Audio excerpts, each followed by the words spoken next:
whole wheat buttermilk pancakes, a great way to start the morning. And I'm going to start with an egg, and I want to beat that up really pretty well. So just beat it. It doesn't have to get foamy, but just nicely beaten. And then I'm adding buttermilk. Now you could just use regular milk. It won't turn out as well, so I like the buttermilk. And I'm adding vinegar. Now you don't have to add vinegar with the buttermilk, but I like to give it an extra punch. And the oil, and I'm just going to beat all of that up again. And I'm going to put my dry ingredients together. Now the dry ingredients you can do ahead of time and then just add them to your wet ingredients in the morning. That's kind of nice for a quick morning. But the flour, baking powder, sugar, salt, baking soda, all that's been put in the bowl, and I whisked it up, and now I will add it to the wet ingredients.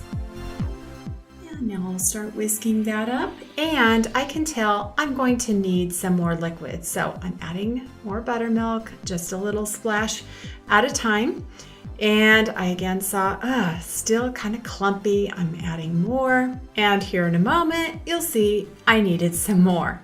I'd rather add a little bit at a time than get too much, and I do need a little bit more. That'll do it. At least I thought it did, and actually I set that aside while I heated the grill, and by the time I got back to it, I added just a little bit more liquid. You'll see the consistency, they're coming out. I just like to add it just a scoop at a time. When it starts bubbling, then I know it's time to have them turn over. But if you want to make blueberry pancakes, just add the blueberries while that first side is cooking, and then you can flip them over just like I'm doing with these plain pancakes right here. Ooh, I love those golden brown pancakes.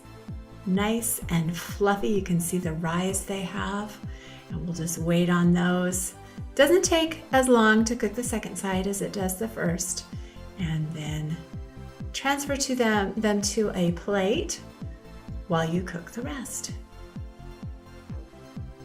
Now I've got a stack here.